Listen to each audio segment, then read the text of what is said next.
Das Christentum war für mich falsch. Wir haben Weihnachten gefeiert, wir haben Ostern gefeiert, aber irgendwie, warum machen wir das eigentlich? Den Koran, da ist die arabische Schrift drin und dann habe ich das aufgeschlagen und dann stand als erstes drin, du hast nicht gezeugt, du wirst nicht zeugen und ich habe mir keinen Sohn genommen. Das hat so mein Hirn so, boom. Die Scheidung musste sein, sonst wäre das alles nicht passiert. Ich werde keine Muslimin. Dass wenn du mit Kopftuch als Frau rausgehst, hast du Probleme.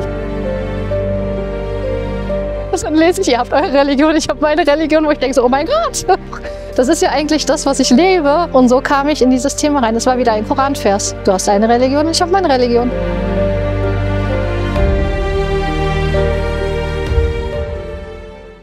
Können wir Sie einmal kennenlernen? Ich bin Tamara, lebe seit meiner Geburt in Frankfurt, bin also gebürtige Frankfurter Mädchen, so ein richtiges hessisches Mädchen.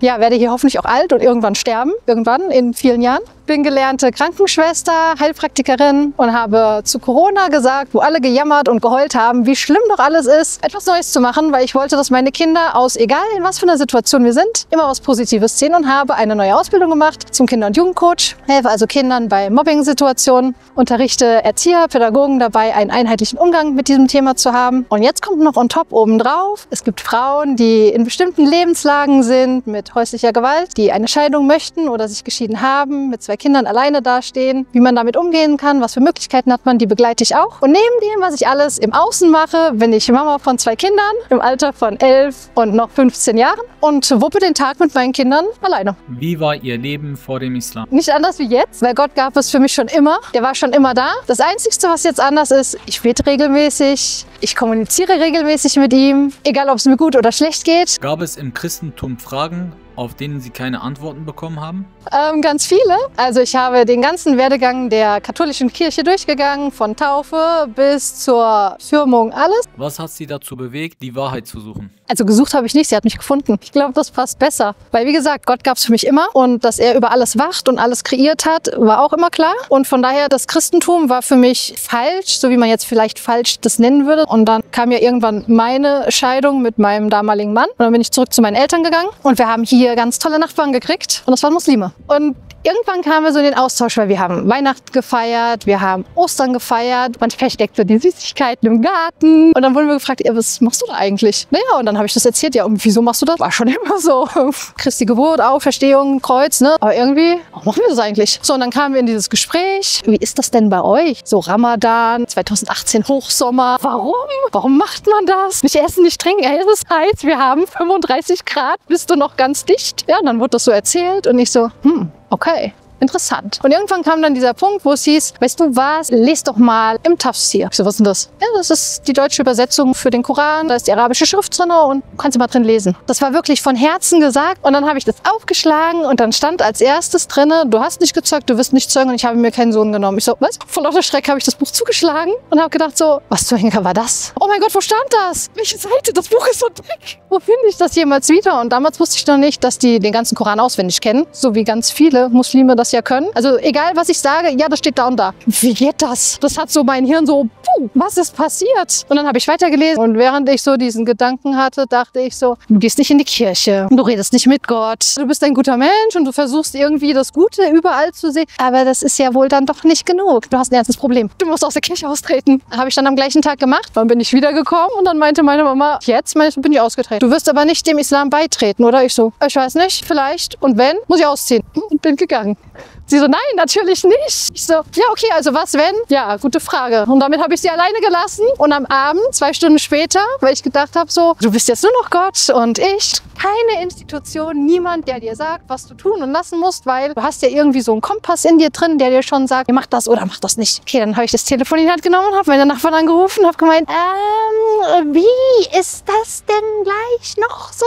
Und dann machte es ein Düt auf der Leitung und ihr seht ja selber, wie weit die Häuser auseinander stehen. Es klingelt klingelte an meiner Haustür, pass auf. Und dann kamen sie rein. Wenn du die Schahada sagen willst, musst du das und das machen. Die waren dann 2 Stunden bei mir. Und dann habe ich gemeint, okay, ich habe das alles schon gemacht, weil irgendwo wusste ich ja, dann spreche ich jetzt die Shahada. Und dann hatte ich eine Woche vor Ramadan 2018 meinen ersten Ramadan. Ich bin ein Mensch, ganz oder gar nicht. Halbe Sachen gibt es bei mir nicht. Das heißt, ich habe von heute auf morgen mit 5 Gebeten angefangen. Ich habe so schnell wie möglich versucht, das irgendwie auf Arabisch zu formulieren, irgendwie hinzukriegen, während ich das Deutsche gelernt habe. Und habe dann den ersten Ramadan vom ersten bis zum letzten Tag durchgezogen. Und habe gedacht, dafür, dass du das noch nie gemacht hast, war das echt leicht. Abgesehen vom ersten Tag, Alhamdulillah. Also, ihn muss es geben, sonst wäre ich wahrscheinlich in den 4 Wochen gestorben.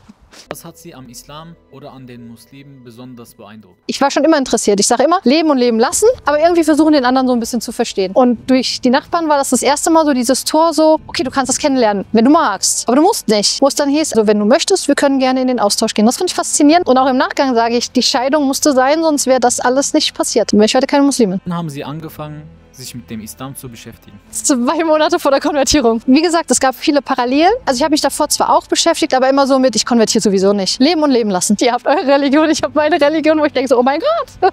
Das ist ja eigentlich das, was ich lebe. Du musst dich mit dem Thema einfach mehr befassen. Und so kam ich in dieses Thema rein. Es war wieder ein Koranvers. Du hast deine Religion und ich habe meine Religion. Wie haben Sie den Islam recherchiert? Ich habe meine Nachbarn, also die Frau ist inzwischen Hafiz, also ich habe sie. Sie ist also sehr wissend und ein wandelndes Sunna-Buch und Überlieferungsbuch. Sie ist da eigentlich so die ausschlaggebende Person gewesen, so die Familie. Und ansonsten so, okay, was will mir Allah sagen? Und ich schlag den Tafsir auf. Und deswegen, ich kann das so verstehen, wenn andere Konvertierte sagen, ich weiß nicht, ob ich das durchhalten kann. Die haben nicht diesen Bezug zu Leuten, an die sie sich richten können. Und das ist so schade. Ich glaube, wenn wir diesen Bezug nicht hätten, ich glaube nicht, dass wir konvertiert werden. Gibt es ein Thema oder eine Lehre, die Sie besonders beeindruckt hat? Also wenn ich jetzt an die Unterrichte denke, würde ich tatsächlich eine Geschichte vom Propheten sallallahu alaihi wasallam nehmen. Also diese vielen Geschichten, wo er seine ganzen Kinder verloren hat. Oder dass er als Waise groß geworden ist. Und wo ich denke so, boah krass, und wenn man das so mal auf heute bezieht oder auch diese ganzen Situationen, die wir heute über Medien alle mitkriegen, wo ich denke so, krass, das hat er auch gehabt und er hat es überlebt. Er hat zwar emotional daran zu schaffen gehabt, wie alle, aber irgendwie hat er so diese Stärke von Allah bekommen, zu sagen, okay, die Aufgabe, die ich gekriegt habe, die überstehe ich. Ich komme da irgendwie durch, ich mache das für Allah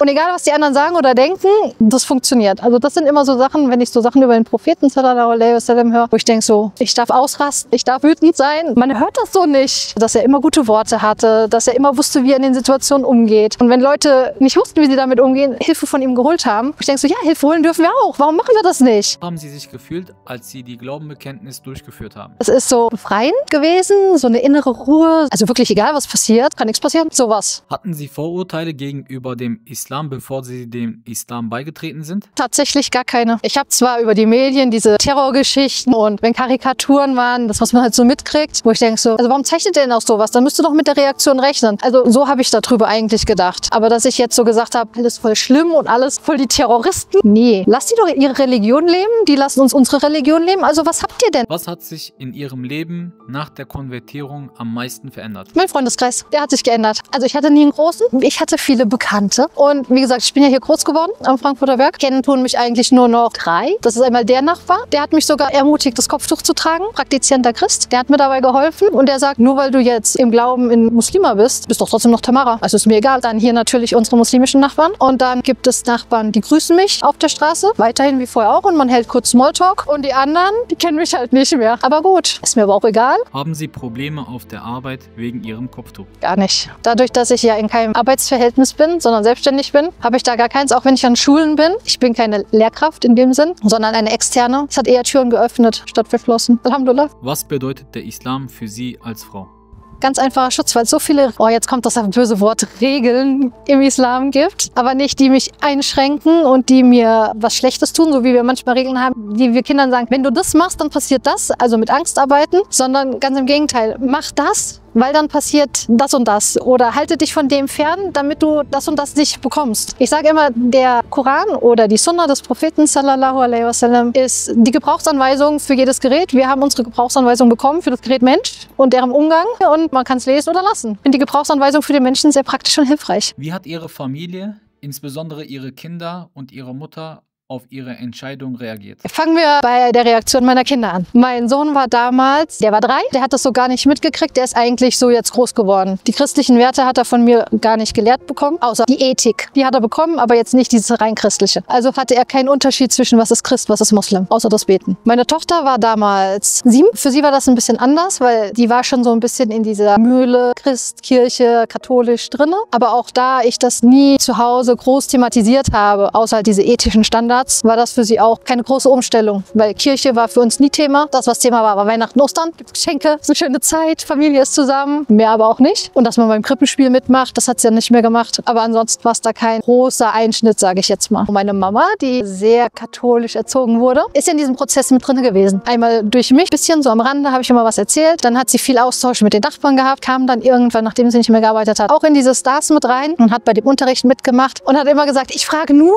um es zu verstehen, aber nicht, um zu konvertieren. Bis sie dann halt irgendwann, okay, die Tochter hat es gemacht und sie hat auch noch recht. Dann hat sie nachgezogen. Also wir hatten nie irgendwelche Konflikte, wo wir jetzt gesagt haben, wenn das, dann das, sondern eher so, eigentlich macht das Sinn, aber ich mache das nicht. Ja, okay, dann machst du es nicht, weil sie hat ja auch ein bestimmtes Alter und eine bestimmte Lebenserfahrung schon hinter sich gehabt, wo das auch nicht so einfach ist. Du hast einen Freundeskreis in einem bestimmten Alter, willst du den aufgeben? Weil es sind halt nun mal nicht alle tolerant. Ja, letztendlich hat sie sich dann entschieden, doch, und hat dafür eine andere neue Community bekommen. Wie haben Ihre Kinder den Islam akzeptiert? Für die war das dann halt wichtig, irgendwann in der Moschee das offiziell zu machen, dass sie also auch eine Urkunde haben, weil sie ja getauft wurden und dadurch ja eigentlich die Konversion des Christentums angenommen haben. Und da haben sie dann aber von sich aus gesagt, ja, wir praktizieren, wir haben die Schahada ja auch schon gesprochen und wir stehen auch dahinter, aber so möchten wir es offiziell haben. Und da wir auch nach Mekka gefahren sind, wussten wir nicht, brauchen wir eine oder brauchen wir keine und da hat sich das angeboten. Wie leben Sie den Islam innerhalb Ihrer Familie?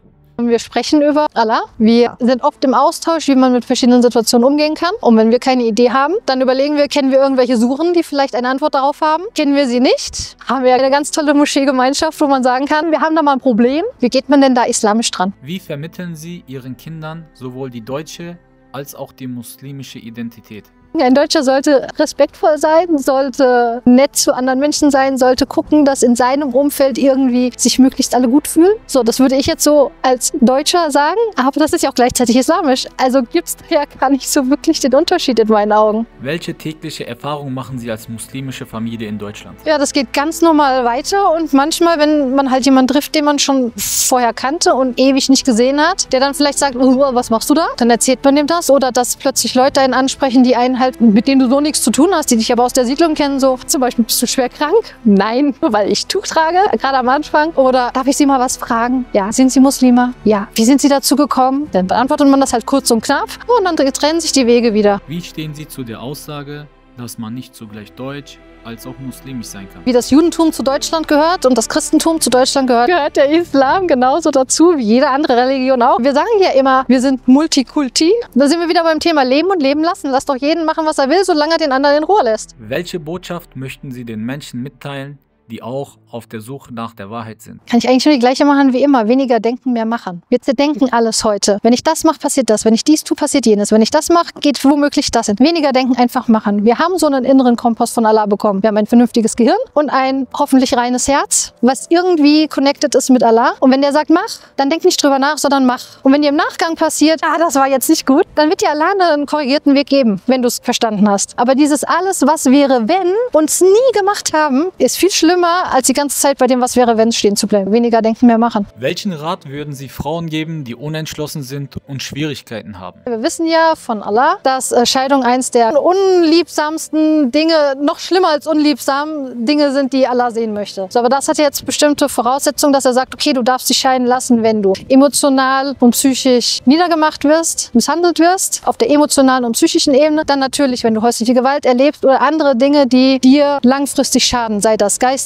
oder körperlich. Und dann wissen wir ja auch von unserem Propheten sallallahu alaihi wasallam, der Beste unter euch ist derjenige, der gut zu seiner Familie ist. Denken Sie über Organisationen wie Hayal Hanem, die versuchen, den Islam zu lehren? Finde ich mega wichtig, wie schlecht doch alles ist und noch Menschen gibt, so wie euch, die immer wieder an die Front gehen und sagen und guckt, nein, wir sind so nicht und hier, hört ihr das an? Nein, wir sind so nicht. Ist das eine super wichtige Arbeit und möge Allah euch das mehrfach im Jenseits belohnen.